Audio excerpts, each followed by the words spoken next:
Fianna Fáil. And what I actually believe is, you know, a sense of reality. I know up to where I'm highlighting them. For example, I believe the public sector exploded in numbers. That was a failing of government. There was a lack of regulation on the financial services sector, and that was a failing of government. And certainly the buck stops there. So while you can absolutely highlight that and deal with those issues, I want this election to draw a line in the sand, and for after the election, irrespective of who gets in, because look, if you don't step forward, nothing changes. If you don't give it a go, nothing changes. And I have a democratic right and a constitutional right to step forward for election like anyone else and put forward what I believe I deserve to be a TD in the next stall, which will serve for the 5 years ahead of us and not the 40 and before. Paul Gorgarty, will you serve again with Fianna Fáil? Hold your hour, 2 seconds. Paul Gorgarty, if you get elected and a number of Greens get elected, would you serve again with them? If people are deluded or stupid enough to give Fianna Fáil close to the majority, then any party will have to negotiate for that. But I believe that Fianna Fáil have been in quite a long time, but I'm not going to rule anyone out. If Sinn Féin can sit down with the DUP, you have to negotiate to try and implement your policies. Ivana, you were going to say something, Paul, about... Well, I was just saying, you know, once again there is this denial of responsibility. You know, I mean, you're here as a representative of the Green Party, Paul. You did prop up Fianna Fáil for the last 3 years, the last 4 years now. And, you know, to say that it would be mad for anyone else to put in Fianna Fáil, but if the numbers add up, we in Labour have ruled out absolutely any coalition with Fianna Fáil, or indeed with I think that's the height of hypocrisy. I think it's very disingenuous. Any party, any coalition, any numerical possibility exists until the voters cast their votes. And it's incumbent on any party to try and implement their policies on the basis of that. Ruadhan. Well, if I could just clarify the Sinn Féin position, where we've ruled out going into coalition with Fianna Fáil, but we've also ruled out going into coalition with Fianna Fáil's alter ego, and that's Fine Gael. And I'd like to ask Labour, would we do the same thing? Just on the Fine Gael thing, Ron, before you said, the empty chair thing is obviously passion in Fine Gael. Right? It's obviously something because Lucinda Creighton pulled out at the last minute, because it's thought Tinnis Fiegla a key or something like that. So there's no member for Fine Gael. If anyone would like to represent the Fine Gael position, you're very, very welcome. But anyway, go for Ruadhan. Just. But I suppose the question I'd like to ask of Ivana, what Sinn Féin are saying is that the only way things are ever going to change in this country is if we remove Fianna Fáil and Fine Gael from power. We have this seesaw for the last 80 years of the two parties, one replacing another. And what we're putting out to people is that we need a broad coalition, and we're open enough to the Labour Party and then to other groups like the ULA. But I'd like Labour to make their position clear on that as well.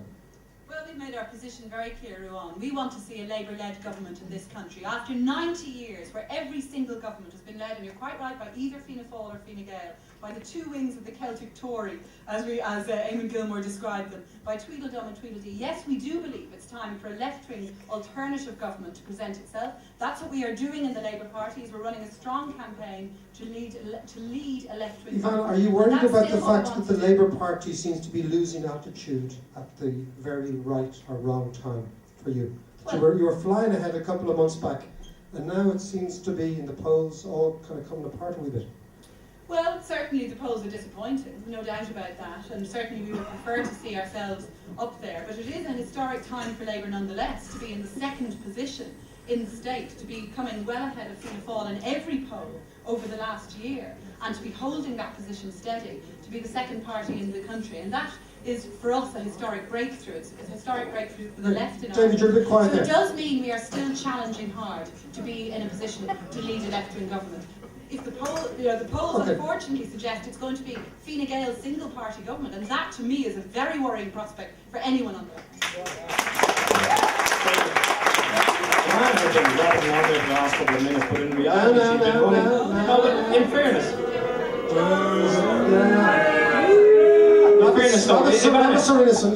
In fairness, Ivana has been running for elections for a many number of years and probably selling a similar message. In reality, I believe the reason why the Labour Party are falling in their opinion poll rating and obviously in their seat projections is purely on the basis that when we come to election mode, it's not what people, what a political party doesn't stand for. It's actually what they do stand for and how they can work in an administration after election time. People need to know where this country is heading in the next couple of years. David, I'm listening to you. You seem like a reasonable bloke. Thank you. What does Fianna Fáil stand for?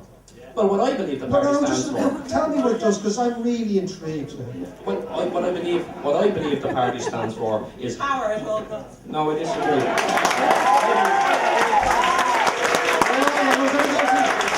I don't personalise my political attacks, unlike some people. And rabbits and stuff like that. Well, I do withdraw. No, It's not nice. But No, sometimes it you is know, already delivered. yes, delivered. Crime has been. Sometimes Can I ask you what to stand yeah. for? What I believe in you know, in a country where our children can be raised and can earn a job. Who doesn't? I believe in a country. Well, yeah, that's my political party and philosophy and ideology. I believe. Hold on. I believe in access to education system. I believe my party has developed an education system over a number of years that has provided access to education both at primary and secondary level, and we have benefited over the past number of years with access to third level education. Equally, I believe we belong to a party that believes in good governance. I believe we belong to a party. Hold on, whoa, David, I have to stop you there. I believe in a party that believes in good governance. How can you possibly contend that over the last 4 or 5 years? Or Well, 10 years? because the fact that we as a political party are fighting an election, in some respects in the capital, it would seem like on the most recent opinion polls for our survival in the capital city of Dublin, is that because when unfortunately scenarios arise, you know, through a combination of different areas, that you need to make decisions that might be in the interest of your political party. It comes down to good governance when a political party can actually step up to the mark and make decisions in the interest of its country and in the interest of their government, as opposed to the interest of that single political party. And that's not a catch-all statement. You're very, very quiet there for a shilling. It's just my personality. And you don't have new dentures unlike Jerry Adams. What happened to him yesterday? Did you get new false teeth or something last night? As far as I know, Jerry's teeth are his own. Well, he actually. Well, what do you make of the robust defence of the Fianna Fáil position, which was not that convincing? Well, look, I mean, it was the typical claptrap from Fianna Fáil. I mean, what they're trying to do is say, well, we are where we are, so we might as well look to the future. You know, like first of all, there should be an issue as to accountability. I mean, Fianna Fáil wrecked this economy. They were the ones who allowed developers and speculators to run riot throughout this country. You know, they were the ones who were in power over the last 15 years. An economy, in fairness, David, when the likes of HSE were established. An economy that's produced, you know, that's worth 31 billion a year, not the 50 we would like to be at. And we're an economy where 1.85 million people are working, which is more than we've ever had in the country, and an economy where we have to face real difficulties. This is not a banjax economy like some other opponents would have you believe. Rents and all of this debate, and not concentrate on, like some other political parties, on the difficulties experienced by ordinary people in our country. It's extraordinary. It's an extraordinary act of denial.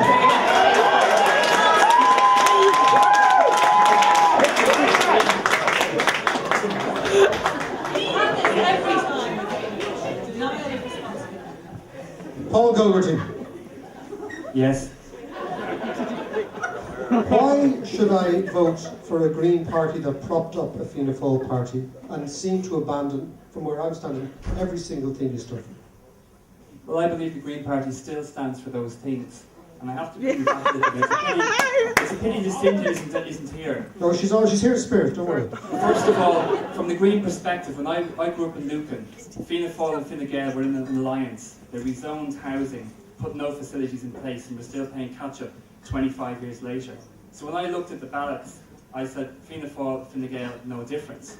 Some people think there is a difference. And Enda Kenny did ring Trevor Sargent in 2007 and said, listen Enda, will you talk to Caoimhín O'Quail about supporting an administration from outside? And Trevor said, you should talk to him yourself. So Caoimhín O'Quail was asked by Trevor and he said, Enda, if he's serious, should ring me himself. Now I did an interview in Hot Press 2 years later and I recounted this story. And Enda Kenny was asked about Sinn Fein. He says, I never rang Trevor Sargent. Who do you believe, me or Trevor Sargent? And this is the guy who wants to be Taoiseach of the country. He can't come straight to people. Are you saying Enda Kenny is a liar? I can't prove. No, wait, because you've just, I remember, you know, okay. but maybe you've got this on the tweets, you've got this in the tweets. Are you saying to me tonight, just before the election, that Enda Kenny, with the information you have, is a liar. I'm saying that Enda Kenny did not speak the truth. Oh, no, I'm asking you. I am now confused and dazed, right? Okay, I'm let's put asking it you very straight. I'm simply. standing this distance from Trevor Sargent. Yeah. Trevor Sargent says to me, "You never believe who rang me. It was Enda Kenny. He wants me to talk to Creighton or Creighton. So, I don't have his phone records, so I can't testify exactly what was said. But if Trevor Sargent turns around to me right at that time and said, Enda wants me to talk to Creighton, I believe Trevor Sargent, because Trevor Sargent has morals, and Trevor Sargent stands by his I think this is principles." a yes. Bertie Oh, no, heard it's at a interesting. tribunal. You know? It's a yes or a no. Okay, I want it all on I'll the go horses. halfway, I will compromise. Paddy the I believe he Plasterer, told I the want- porky. He told the porky. I don't understand what you're talking about. Enda Kenny told an untruth about asking Trevor Sargent to talk This to is Creighton or Clinton-esque. Creighton. This is Clinton-esque. And if Enda was here, I'd say it to his face, but he's not here, unfortunately. And I've said it across the dial. Okay, my So linguistic to me, little Fianna detector has Fáil, gone. Fine Gael, there is no much difference. So you're accusing Enda Kenny of lying. I'm accusing Enda Kenny of telling an Just say untruth. yes. There is a legal issue here. I can't prove it because I wasn't actually on the phone. All I'm saying is Trevor Sargent told me that Enda Paul, Kenny could I had ask just you a rung. question? Paul, what is the point of this act? Yeah. Okay, the point is that here we have the putative Taoiseach of the country saying there's a different way, a better way. Wasn't willing to come straight out and say, well, yes, maybe we were trying to get Sinn Féin support. And Fine Gael Enda Kenny is taking money off Treasury holdings, off Musgraves, off national toll roads, just like Fianna Fáil. And Labour are no better. Labour are in bed with Fianna Fáil. Labour take money from SIPTU. Amy Kilmore got £2.5 grand from SIPTU. Forget That's taking what the money politics of Green from Party SIPTU. believes in. We don't take a penny from anyone. Hold on, That's why we make decisions on our own conscience. Paul, okay, Paul. I accept all you've said, but taking money from SIPTU and propping up Fianna Fáil are two very different things. You know what I mean? Well, we learned the propping up Fianna Fáil from the Labour Party. They were there before us. And obviously, well, you know, we had to make that mistake ourselves first of all.